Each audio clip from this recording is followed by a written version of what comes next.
Hey guys, so the 5 here with another episode of our West Brom career mode. We're kicking it off with the brilliant news that Dave Scott is all cleared and can return from his injury.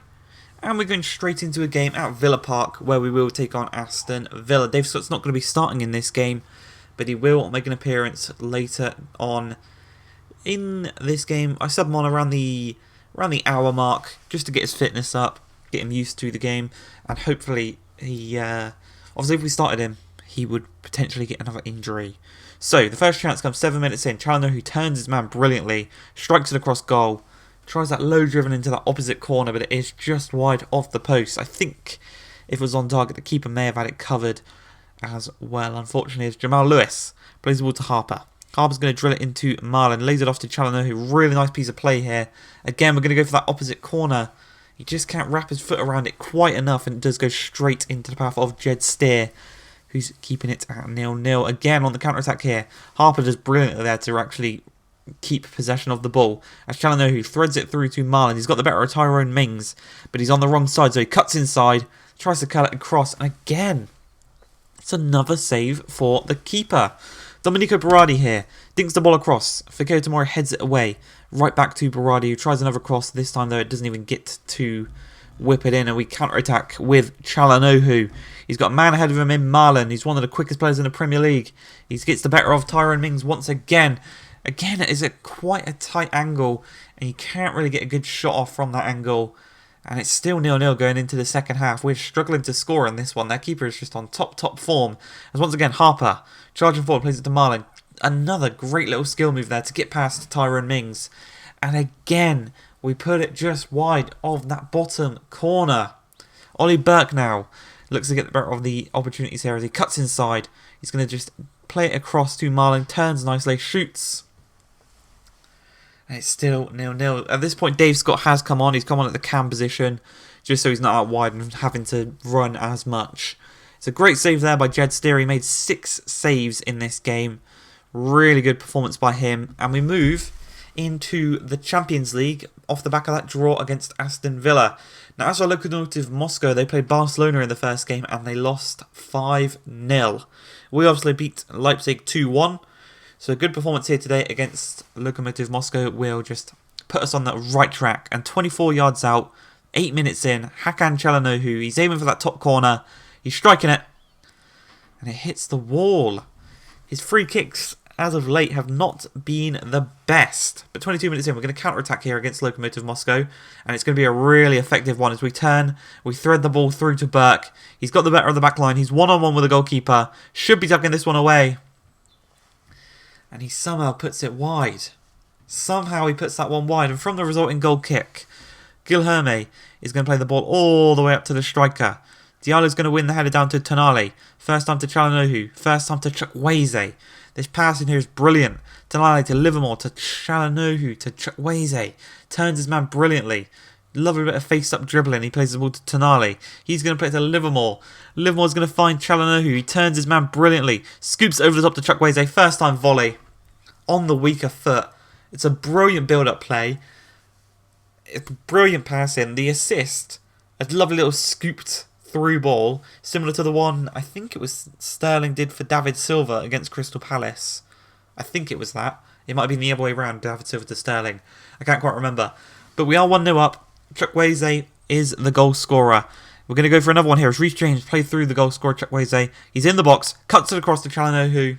Defender, though, gets just in front and can block it back to the keeper from our goal kick. We're going to work our way up the pitch. Hagazi to James. Just slowly working our way up pitch to Tonali. A lot of space for him to run into. And Tonali, he's not afraid to go attacking. There's a man open at the edge of the box in Çalhanoğlu. He's going to stop, cut it back to Chukwueze instead on that left foot. First time. Doubles our lead. Doubles his goal tally for the game. He's on for the hat-trick. He's got 45 minutes to get it. And it is a brilliant, brilliant game so far today. As we're still not done. We're still in the first half and we are still not done. It's Çalhanoğlu receives the ball. He's going to throw it through to Chukwueze. Tonali's making that run. He decides to go to Çalhanoğlu instead. Lovely bit of dribbling. Plays it through to Livermore. Livermore takes a touch. Strikes it. Well saved. Falls to Marlon, who hits the overhead kick. It's a very dodgy looking overhead kick. The halftime whistle should have been blown. We're into the 50th minute, pretty much. And we do end the half 3-0 up against Lokomotiv Moscow. This game is dead and buried. It's now whether we'll score as many goals as Barca or not. As Ollie Burke's played through, he missed a chance in the first half. This one's well saved by the keeper. Just a few minutes into this second half as Livermore plays it to Marlin, intercepted nicely, and we could be subject to a counter-attack here. We're so good at counter-attacking. How good are we at defending counter-attacks, basically? Krachawiak through to Eder.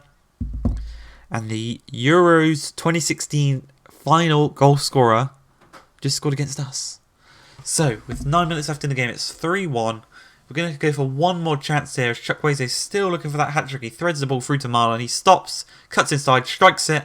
It's well saved, and they do just boot it away. The game's going to end as a 3-1 victory to us.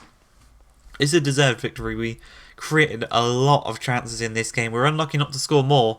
Chukwueze was definitely unlucky not to score his hat-trick. But it was a good performance. Marlon got a goal. Chukwueze got a goal. We couldn't quite keep the clean sheet. But hey, we got 6 points in the Champions League. 2 wins from 2. Our next game is going to be against Barcelona. So, it's going to be an eventful one against Barcelona. We are at the Hawthorns though, so we might have this. We have a slight advantage in our own minds. Maybe not team-wise, but mentality-wise, we definitely have the advantage. As we're taking on Watford here, it's on Onyekuru, whips one across. For some reason, Collins leaves that one, forces it to be cleared for a corner. From that corner, it's going to be headed all the way back to Capu, who takes a touch, plays it in to the Boateng. He plays it to Madison, intercepted brilliantly by Tonali, and we work our way upfield here as Marlon lays the ball off to Chukwueze, just allows him to take the touch and just run down the wing. He then plays it back to Marlon, uses his pace. There's a man open in the middle in Hakan Çalhanoğlu, who gets it onto that left foot and just tucks it into the back of the net, past the keeper. 1-0. Hakan Çalhanoğlu with another goal this season. And as I said, when he's in that cam position, he is so much better than when he's out on the left-hand side. And you can see there, Dave Scott is actually starting in this game. 34 minutes into the game, though. From the midfield, the ball is intercepted by Çalhanoğlu, who plays it to Marlon. Lovely bit of dribbling there to get past his man. Plays it through to Dave Scott. He's pretty much through past the back line. Strikes it. Low, hard, driven shot into that bottom corner. He's teaching us how to drill it into that bottom corner, because Çalhanoğlu and Marlon have both missed opportunities like that this episode, sorry. And it is now 2-0. Dave Scott's got a goal on his first start back from his injury, and it's brilliant to see. Here though, Tonali couldn't quite get to the ball first, and Capu plays it through to Kwame. Great shot, but it is well saved by Collins. As we move into the second half, Kwame, the man who had the final chance of this first half, he's going to play it across to, I think he was looking for one of their players there. I think he was looking for Boateng maybe, but we do intercept the ball, and Tonali is starting the counter-attack as he plays the ball to Marlon. Little 1-2 between them two. And he's going to cut it back inside. Lovely bit of dribbling to keep possession of the ball. He's going to find Tomori. He's got a nice little ball on him himself. He plays it to Çalhanoğlu. First time through to Harper. Harper through to Marlon. Gets the better of the back line, strikes it. And he said to Dave Scott, whatever you can do, I can do better. With an even nicer little low-driven shot into that bottom corner. 3-0 is going to be the score. And from the throw-in, Marlon holds up the ball nicely against Cathcart. And we are going to win a free kick from that with 10 minutes left in the game. Dinked across. It's headed away only as far as Tonali. Takes it down. Strikes it. Blocked out for a corner. Really nice opportunity here for us. You can see here we've defended quite nicely against Onyekuru. He's played the whole game and hasn't really had much of a sniff. From the corner, another little header to the back post to Marlon, who volleys it into the back of the net. The game ends 4-0. I hope you guys have enjoyed this episode. If you have, please like, subscribe, and peace.